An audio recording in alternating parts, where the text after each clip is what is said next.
তুমি কোন আব্বাস? তুমি আসছো এখানে মামলা করতে? গুনার টাইম নাই। আপনার পুরা সম্মানের চাদর খুলে বুড়িগঙ্গায় নিক্ষেপ করবে। এই যে আমার নামে আজকে একটা মামলা হলো, মানহানির মামলা।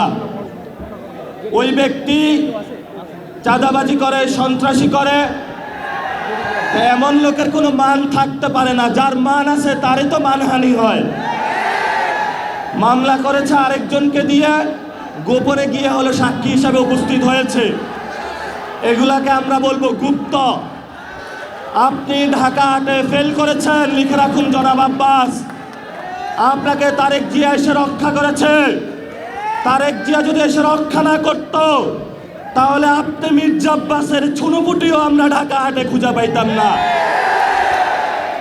হালে পানি আছে, এখনো বেঁচে থাকার সুযোগ আছে।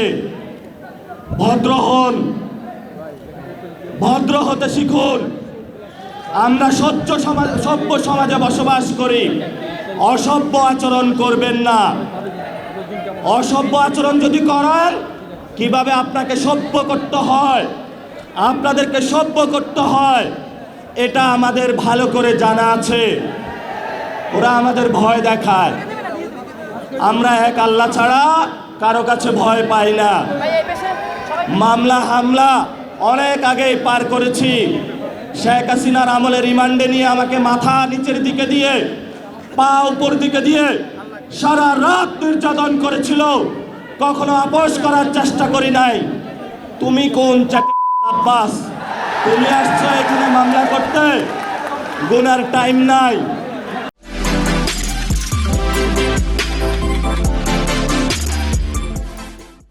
সিনিয়র সিটিজেন আসেন, সিনিয়র সিটিজেন আসেন।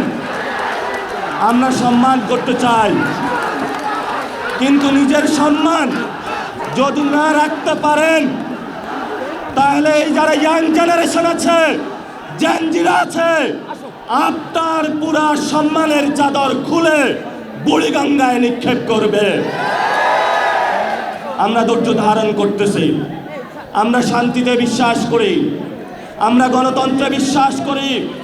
ওই দিন নির্বাচনের দিন আমি যদি সেইখানে কনফ্রন্টেশনে যেতাম, হাজার হাজার স্টুডেন্ট হসপিটালে থাকতো।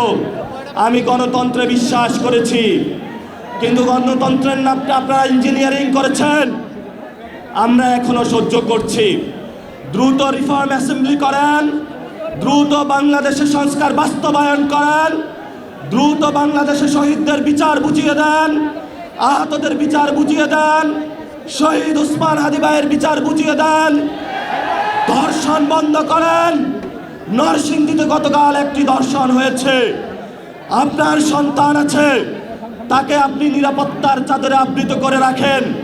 আমার সন্তান, আমার মা বোনের যেদিন নিরাপত্তা দিতে পারবেন, সেদিনেই আপনি জনতার প্রধানমন্ত্রী হবেন। এর আগে হবেন না, হবেন না।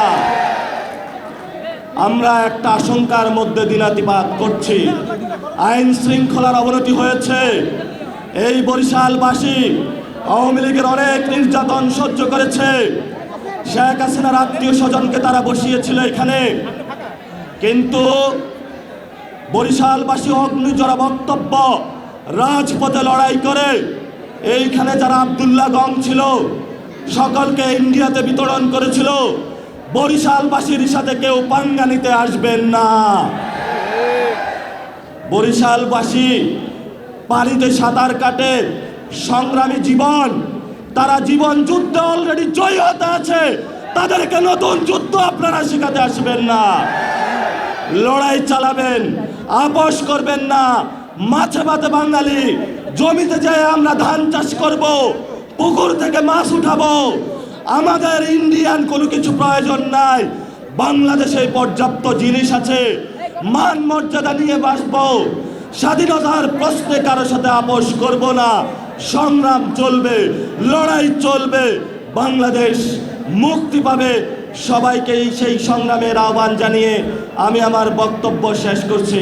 আসসালামু আলাইকুম ওয়া রাহমাতুল্লাহি ওয়া বারাকাতুহু।